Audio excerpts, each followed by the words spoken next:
Okay, welcome to Philly Emerging Tech pregame show for 2021, day 2.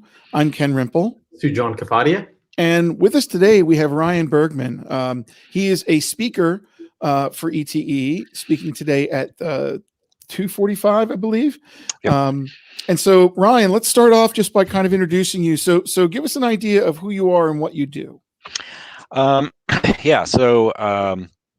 I guess my name is Ryan Bergman, and I'm a lead product engineer at John Deere Intelligent Solutions Group. So we are kind of the division of John Deere that works on some of the more high-tech aspects of the equipment, the guidance systems for autonomous vehicles, as well as gathering and processing all of the data that comes off of combines and planters and tractors and whatnot, and making that available to to farmers and anybody else using our equipment, construction workers.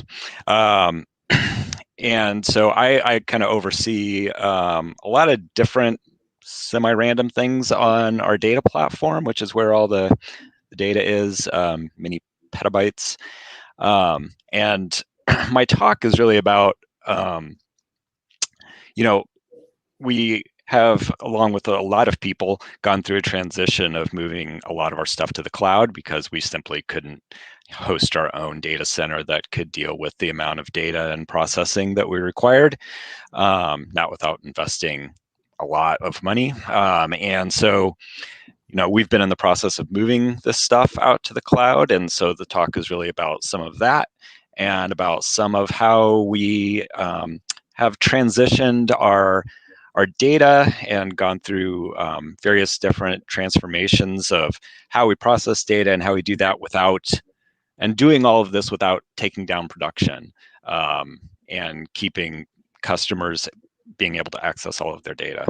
So it's a lot of war stories, which I tend to find people like, and it should be interesting. Great. So let's talk a little bit about like the actual kinds of data that you collect. Sure. First of all, like what kind of data you collect, and also kind of how does that happen? Yeah. So there's kind of like two main different types of data that we collect. The first is the machine data. So you could think of everything that might come off of something that has an engine and wheels. It's the same. In fact, John Deere equipment uses a CAN bus, which is the same kind of bus that's in your car. And so you got things like oil pressure and other engine settings and such. And then we can collect a lot of that data, and we can send alerts to people that say, hey, oil pressure is low, or fuel's down, you need to send a fuel truck out to do this. Because a lot of these operations are pretty big. They farm a lot of different farms, and so you have managers, and they need to be able to know, where do I send a grain cart, or where do I do this, and same with construction, So that there's that machine data, and the other side is the ag data. And the ag data is kind of more the side I've worked on, and there's basically 3 different kinds of operations. There's planting, and there's spraying, and there's harvest, combining, and they're each different in different ways, but they operate on the same. You have a field, and it's going to have those. Might not have spraying, but you're definitely going to have planting, and you're probably going to have harvest, unless something went terribly wrong and you just let it go. And that data is collected. Both of them are sent in telematically for the most part, if we can get a cellular connection. Most of the large equipment comes with a cellular device on it, and but to be honest, rural cellular networks aren't great. So sure, yeah. I mean, you see on the field miles away from anything, right? Right.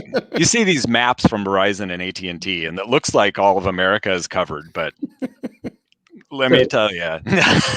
That's interesting. On that note, I have a couple of questions, but first, what does downtime mean to a farmer, in this ecosystem?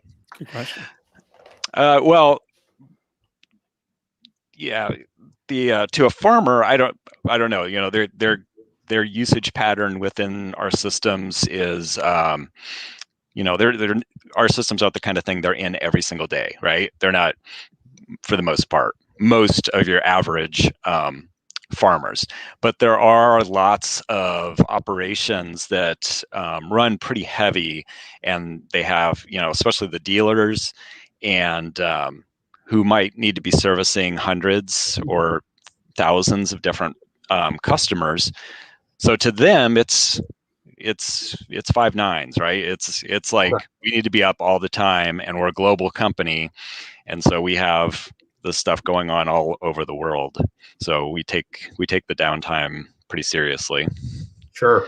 Are there any are there security requirements or constraints that are unique to John Deere, to what you work on, that you haven't encountered at other companies? Well, so in Des Moines, Iowa, we're pretty heavy in insurance and finance. So compared to that, no.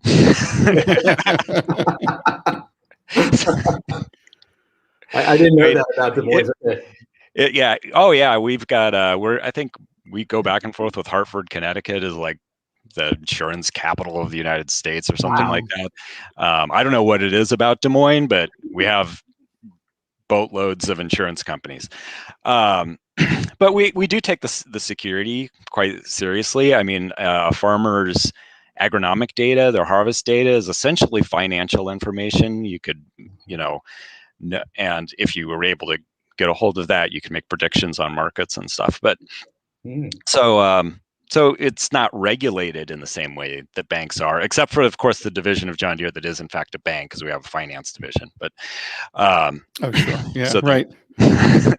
So they have to deal with all of the regulations. But yeah, we'll actually talk about some of the security stuff actually in my talk. But I don't know that we have anything super unique. Other than we do deal with that same kind of issue you have with cars, which is that because all of the equipment is telematically enabled and it's on a CAN bus, there's some interesting things there to think about like, you know, could someone, you know, hack a tractor from across the road or something like that? Okay. So what kind of like end-to-end testing process would you have for things like services and vehicles? I know you're going to talk specifically about deployment, so I don't want to take a thunder of your whole talk, but that sounds like it's really challenging to test that kind of stuff. Yeah. Like most of the stuff I work on that's cloud stuff is just pretty standard CI, right? We've got we do CI and CD, lots of automated tests of your normal, you know, unit testing and behavioral testing and all that stuff that goes out to web apps.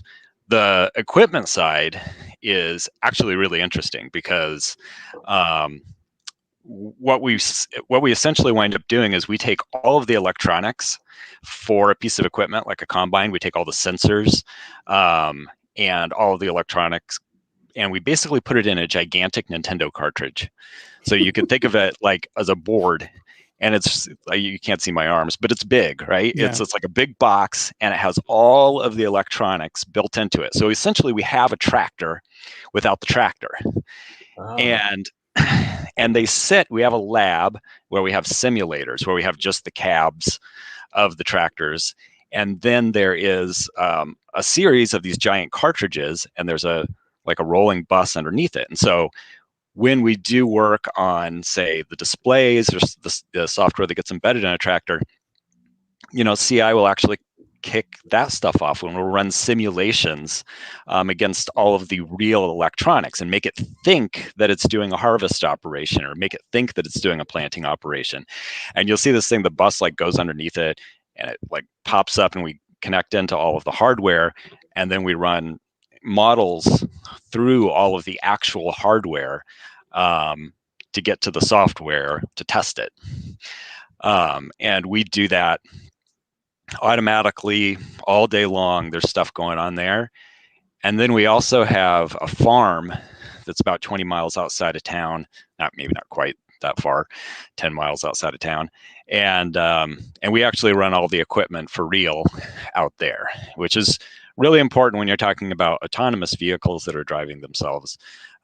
We actually have to let them do that. So we have this farm, and it's like the only place in Iowa you're going to see a cotton picker just like driving itself around. We don't grow cotton very well up here. You can grow the plant; it just doesn't really do much. So and that's a fun aspect of the job, because if it's a nice spring or fall day and you really want to be outside, you make up some excuse to go out to the farm and let a tractor drive you around all day, which I've done a few times, because I get to occasionally work on the stuff that goes on that impacts the tractor directly, which is always fun. That's awesome. Switching gears back to the data side, I'm curious, when you guys migrated over to the cloud, how large was that agronomic data pond at that time? It wasn't quite, maybe a couple of petabytes at most. It wasn't a lot. By the time we were getting big, it wasn't even to a petabyte yet. I don't think. We went out there pretty fast, at least with the part where the large amount of data was. Mm-hmm. And that I'll talk about, like how we get that out there. But we're now, I don't know, maybe 30 petabytes, I think was the last time I heard. We keep messing with it and kind of going back and forth between more data that's faster and less data that's slower, right? Sure. And that's part of the balancing of it. Gotcha. Is there a particular data pipeline that you think is interesting, that you're particularly proud of? Yeah, well, I've worked on the agronomic data processing. That was pretty fun. The actual one it's not really so much I guess it's a form of data pipeline, but the thing that I'm kind of most proud of that I've worked on here is a feature we have we call RDA, which is remote display access, which allows somebody to basically remote into the tractor, into its display from a web browser or a phone or something like that. Wow. And it's just remote desktop. The protocol for remote desktop was made in the 80s, I think. And it's the same thing. It hasn't really changed, but it's basically that. That was the first thing that I worked on when I joined John Deere. And it's one of those features that particularly our dealers really, really love, because a tractor is not the kind of thing. It's very complicated. It's got a lot of stuff going on, and if you have a bunch of service techs that need to help a customer out, used to be they'd have to drive out to the farm to help them figure that out, right? And sometimes that could mean you're driving for half an hour, an hour. You get out to Wyoming and West Texas and stuff, and the distances are really far. Yeah. And so someone's tractor's down and they can't do what they need to do, or they can't get something configured correctly, and someone drives all the way out for an hour and then goes into the display and presses 3 buttons, and it's like, there you go, and leaves. Fastest consulting gig in the world, and you're like, but I drove so long to get here. And now they can just like pop open the display and go bloop, bloop, bloop, and fix that up. And if they don't need to drive out, they don't need to drive out, and they love that. They love not driving an hour to press a button. Are you using AWS Core and things like that, or is this completely built, on your side and deployed to AWS? We are like any IoT kind of. The IoT is. I mean, we've had the telematics as far as that predates. We've been doing that since like 2005 or before that, right? Mm-hmm. So we kind of built our own protocols for it, which are mostly still in use, because we have to support this stuff. I think we supported display version for like 10 years. It's something really really long. So, we are modernizing that, but most of how devices get birthed and prove prove who they are, and that kind of stuff is mostly still proprietary. Mhm. There's some newer aspects of it that are using MQTT as a primary protocol, which is, I think, what we're mostly moving to. Mhm. So let's talk a little bit about your actual talk today. So it's what, from big bangs to crockpots, strategies for changing prod with no downtime. Yep. What's your capsule summary of that for people who are trying to figure out a talk today at 2:45? Right. Yeah. Well, it's that story of how we moved things both to Amazon, and then once we're in Amazon, how we have changed the underlying systems as we've gone back and forth over different models of data. And so there's different things. Sometimes you have a big bang deployment where you can't help but have some big event where all the developers are sitting around. And how we managed to do that and make it as less stressful as possible for everybody and as quick as possible, and make it into as much of a non-event as we could, given the circumstances. And then also, Crockpots refers to kind of a strategy that I think has existed for a long time, but we've kind of put the label Crockpot on it for some reason. I think it was me. Whereas, rather than doing stuff big and fast, and we're going to just cut over to this thing, how do we cook it low and slow? How do we slowly simmer something into existence rather than doing something big at once? Which is a strategy I love because it's pretty low stress, and you can do things that are really big transformations without stressing out systems, stressing out IO, stressing out indexes and stuff like that. Just turn it down. If you can live with something going for 2 weeks to get it, or a month to get it into the state you want, great. And there's strategies for how you kind of do that and run things in parallel. And so those are the kind of things I'll be talking about and just giving examples of. And again, it's mostly war stories, and there's a lot of stuff people, I think, will look at and say, oh, I could have done that better. And yeah, you probably could have. But we did the best with what we knew at the time. Everyone can say that of every time they deploy, because no one ever knows the future. Come on. So not about the talk, but I guess back to kind of things you're working on. I'm curious to hear your story about, how did you end up at John Deere? Oh, sure. So before that, I'd worked for a long time for a little startup called GeoLearning, we made learning management systems. And I kind of started, I was like maybe the second tech worker for that company from the very beginning. I worked for them for 10 years, and it was a really special place. We very early got into kind of XP and some agile practices and such. And for a while within Des Moines, and again, like Des Moines is not a big town, only 500,000 people, but we have all these insurance companies, all this finance, and all this ag tech, and we have a really big tech community. Really, there's a lot of tech jobs here. Mm-hmm. And but we became at one point like kind of the shining company on the hill as far as geekdom goes. You couldn't find many places in town, especially at conservative, small c conservative financial companies.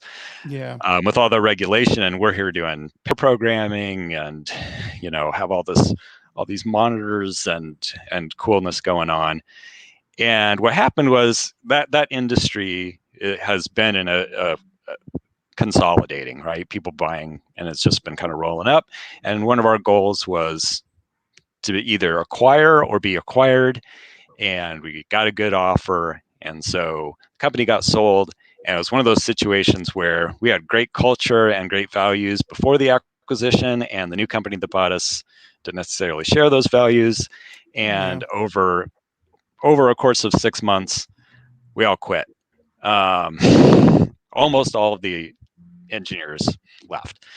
And it was right at that time that John Deere Intelligent Solutions Group had kind of started to look at Agile and wanted to like really change the way that they were doing software development. And about 14 of us left, wound up at Deere in one way or another, either as employees or contractors and contingents and stuff like that. And so we brought a lot of that culture with us to ISG, and it was a fun time because I was really hired on kind of both as a developer and as someone who understood and had been doing a lot of these XP practices that they wanted to start embedding in the company. And this was around like 2010, I think. So my 10-year anniversary, I think, is this summer. Oh, thank Great you for timing sharing on that. story. Are you guys still doing XP? Yeah, I think we give the teams a lot of autonomy. And so it's going to be a little bit of a different flavor on each team you go to. But for example, my team has been spending the last 6 months doing nothing but mob programming. And other, but you go to another team and maybe they'll be doing pairing. And so it depends on the team you're going to. And I've seen multiple of them, like at least go through phases of doing mobbing, which is fun. But yeah, we're very serious, at least about TDD and testing and automating everything and trying to keep with those old original values, not necessarily the agile industrial complex kind of stuff, but yeah, good way of phrasing it. Cool. Well, listen, thank you very much. Really appreciate you coming on the show and talking about yourself and about John Deere and about what you're talking about today. We're going to talk just briefly now. We're going to kind of switch gears, and if you want to stick around for this, that'd be cool too.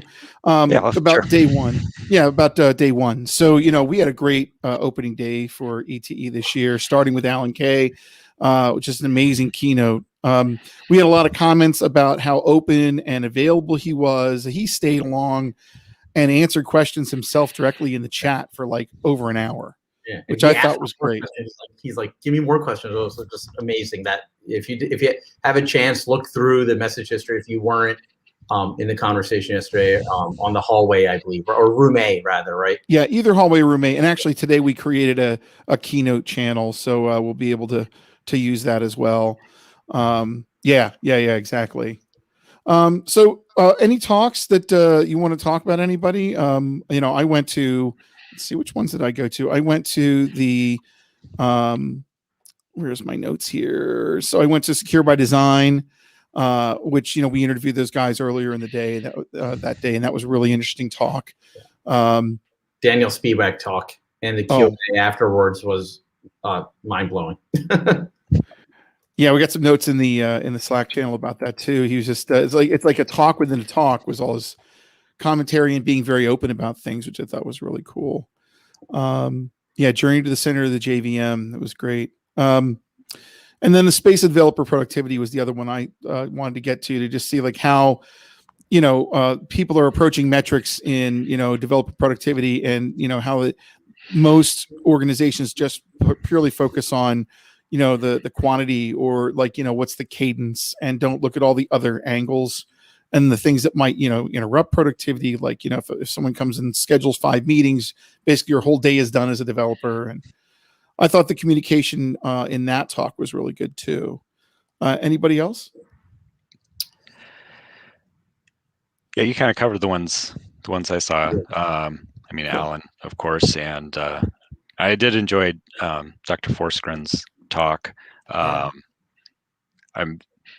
I'm pretty interested in that kind of space, because that's the kind of stuff, I interact with a lot of managers always trying to be like, how do we go faster? How do we how do we do this? And I'm like, I don't know that that's the right question. That's the challenge, right? Because, Right. faster with burnout equals faster for a time till people start to leave, Right. Yeah, Crockpots are better. I love that analogy. What was that again? Crockpots are better. Yeah. Yeah, exactly. So cool. All right. Well, thanks again. We'll see you today at 2:45, and Okay. good luck on your talk. Thanks. All right. Take care. Thanks for taking time with us. All right. So let's talk about day 2. And of course, right on schedule, I'm trying to find my day 2 notes. Give me 1 second here. So a couple things. If you haven't already gotten an intro to the Slack, absolutely take advantage of that, because that's where a lot of our conversations are going. And we will be putting an invite to the Slack on the keynote messages in Zoom. So in case you didn't get your email for that, or you can't find it, you'll get a note there a couple minutes into that. So we'll be happy to do that. But let's see here. We're going to have Amber Case as our first keynote, our second keynote of the show. Why can't I find my stuff? Oh, that's why. Hold on 1 second. I'll be much more coherent once I find my documents. As Sujan can attest, this is a usual thing with me. We have tons and tons of tabs open. Yeah, it's very true. Here we go. Here are my notes. Oh, thank you. All right. So yeah, so we have Amber Case. And so she has a book called Calm Technology. I'll be introing her. So this is going to be a little bit of the same information. And it's based on a paper by Xerox PARC in 1995 about things like these things here, the iPhone and your tablet and your computer and everything and your watch, and how they keep interrupting you, and how Calm Technology, which, Xerox PARC looked at way back then, they said, all these interruptions are really messing up your concentration. And so we've got to find a way to have a more calm way of working with technology. One of her big talks that has been viewed over 2 million times now is her TED Talk called "We Are All Cyborgs Now." And it's about, the convergence of tech in your lives. So that's really interesting. So she's going to start off our day. And then at 12:15, we have the following talks. Actually, let me bring my browser up if I can find it. You can't find your browser, I'm concerned. Yeah. Well, I'm trying to find the one that doesn't have all the links in it. Yeah.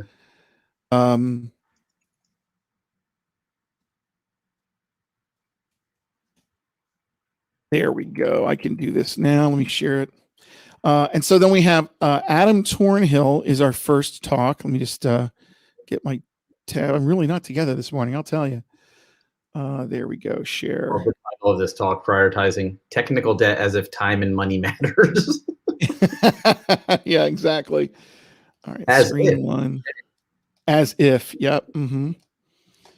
All right. Let me just get that right there. Now I can talk coherently. And perfect. So, okay, right. So day 2. Right. So Adam Tornhill, his talk, and he's the author of the code, Your Code is a Crime Scene, which is also a great book title. I love that. And so, he goes through and uses forensic techniques against code, looking through your version control system to see patterns. There's an open source tool that he built called MAAT, which he uses in the book to give you some metrics, and they have a common tool that they can discuss in the book with you. So that's happening at 12:15 in room A. Room B, it's going to be Ada Rose Cannon. She is a co-chair of the W3C Immersive Web Groups and a developer advocate for Samsung Internet. And that talk is augmented reality on the web. Yes, I'm looking forward to that. Yeah, and certainly they're AR, augmented reality and virtual reality, APIs have been simmering and people are using for various things. Obviously, you've got your headset devices that everyone's starting to use for gaming and things like that. But the web actually has some standards that are emerging. So we can take a look at where that's headed. So maybe at some point, if you have a device that can do, virtual reality, great, but also just augmented reality, like your iPhone, aiming it at something and the camera can paint something. Well, also you can do the same thing on the web as well. So the Web XR Device API is what she's going to be talking about, I believe, in that talk. Yeah. And then in room C, we have longtime contributor Brian Getz. He is the Java language architect at Oracle, a longtime friend of Chariot's ETE shows. He's keynoted a number of times. I made a list of all the talks that we've had for him because this is kind of fun. So we had Java Futures with Brian Getz, early 2019 edition. We had functional programming versus object-oriented programming, Choose 2, which was a really great talker in 2020 ETE. Back in 2016, he had Move Deliberately and Don't Break Anything, Lessons from the Evolution of Java. And then in 2016, From Concurrent to Parallel. And there are more. We also had him featured for Java at 25 about 4 months ago. And he's a great font of knowledge of the JVM and the Java language. So he's fun. He's a good guy to listen to. So if you're a Java developer, that's a great talk to go to. Absolutely. Big friend of ET has been here many times now. I don't think there's his talks, his Q&As afterwards, and he's a very approachable person. I remember going up to him when it was in person and asking questions and talking, and he's always willing to entertain any question, and he'll even get into the thorny stuff like, Scala versus Java. I think he loves talking about that. So I love hearing him kind of get into that. He's fun because, like, when I went to introduce him, and I used to introduce a lot of day 2 talks when we were doing this in person, and before the newer team took over, I would do the day 2 announcements. And he came up to me and said, "Hey, let's spend some time together if you want to ask me any questions and we can just chat." I'm like, that's a great thing, because really I felt very comfortable introducing him just, without even notes at that point. So he's just a great person to have at ET. And we thank him for being here again. He is going to be interviewed and Ask Me Anything by Nikolai Parlog from Oracle as well. So that'll be good. They know each other, and so they can ask all sorts of questions of Brian. Then at 1:30, we have Angie Jones, QA for AI, the reality of developing an artificial world. Angie is a Java champion, and she's a principal developer at Apple Tools. She's going to discuss machine learning apps, testing ML features, which should be interesting. I'm curious how you test machine learning properly, or at least what approaches that she has for doing so, and what the considerations are that are going into that. So if you're into machine learning, that's the A room talk for 1:30. We have Tammy Bryant Buteau, Chaos Engineering. So Chaos Engineering is something that uses controlled experiments to, identify systemic weaknesses, basically break things. And so she works on Chaos Engineering at Gremlin. She's also led system reliability and site reliability engineers at Dropbox. So that's not a small site. There are 500 million customers that she helped manage the data and storage for. And also she was at DigitalOcean as well. So she's got a lot of background in dealing with large scale production systems. Yeah. She's also the founder of Girl Geek Academy, whose goal is to, teach 1 million women technical skills by 2025. I think this will be cool because there's been a theme with Alan Kay's keynote yesterday, and I think what we're going to hear from Jessica Kerr and stuff, about systems, right? Not individual pieces of code or data structure algorithms, but Alan was really emphasizing yesterday that you got to think about the overall system and the needs of the end user and the system. So, and we're taught as programmers to kind of think about the small things isolated, but not the whole system. So I'm interested in this talk by, I think, Tammy, right? Yeah, Tammy. I think she takes that similar approach of you got to look at the whole system. You got to be able to monitor it and understand it to be able to build something that's reliable. Yeah, and it's that whole debate of people wanting to write 1,000 unit tests versus writing a couple really good interactive tests of the entire system. Sometimes the other one has more value and is quicker to change if things break, and changes less potentially than the little units of code. So it's always that tension. So I'll be curious to see what she says about that. Mandy Wise, this one's really interesting too. So if you've been doing GraphQL, or if you're interested in GraphQL because other people are working on it, she is a solutions architect at Apollo Graph Inc. that works on, getting people up to speed and going on GraphQL with Apollo, which is a client and server API that implements the GraphQL spec. And she's going to do a talk called Supercharge Your Data Graph. Sorry, I have to scroll down a little bit. There you go. Supercharge your data graph with Apollo Federation. And Apollo Federation is a way to tie multiple smaller graphs together as federated group, so that you don't have to try to maintain one giant GraphQL schema. And she's also the author of Advanced GraphQL with Apollo and React. So a very common client for using GraphQL. So that's good too if you're into GraphQL instead of REST for front ends. And then at 2:45 in room 8, we have Ryan Bergman, who just spoke with us. So from Big Bangs to Crockpots, strategies for changing prod with no downtime. Then in room B, we have Gian Merlino. I hope I said that name right. Some Like It Hot, choosing a system for large-scale data analysis. It's co-founder at Imply, which is a San Francisco-based startup. And he is a committer and PMC chair on the Apache Druid project. So this is the data analysis project, and their platform at Imply is based on Apache Druid. So it'd be interesting to hear someone who really knows Druid well and implements something on top of it, speaking about that particular API and comparing it to others. So the talk is focusing on choosing a system for large-scale data analysis. So he's going to compare some of them. Yeah. Here's another talk that kind of touches on that systems theme. He says, how to think about capabilities of different systems on the spectrum and what it might take to truly have it all. So again, I like this idea of we're stepping kind of higher level, right, outside of just a certain module or a function or a microservice, but looking at the system again. Yep. Moving software and systems as opposed to the individual unit. Yep. Then we have our third talk in room C, Joe Duffy, Cloud Engineering Developers and Infrastructure Teams at Last. He's the founder and CEO of Pulumi, a Seattle-based startup that democratizes the cloud via cloud engineering. And he previously led developer strategy at Microsoft and helped bring .NET to other platforms than Windows. So I guess he was working on the Mono APIs and things like that. So he should be really interesting to listen to. So he's going to talk about this cloud engineering concept, which is closely collaborating between developers and infrastructure teams for cloud native architectures. So that should be interesting, especially if you're looking at building something cloud native with Lambdas and services directly, from something like AWS or Azure or something like that. Cool. All right, so that's the lineup for the day. Again, please use Slack. You had an invite for it in your email. If you didn't get it already, you'll get a lot out of the conference by using Slack and communicating with each other. And we would love to talk to you and see you. Let me just check and see if there's any other comments. I just want to make sure I don't miss anything in here. We have a few notes in here. So from Martin Snyder, he had a really good comment about, he especially loved Alan Kay's question and answer sessions, and Daniel Spiewak's as well. All of them having great QA.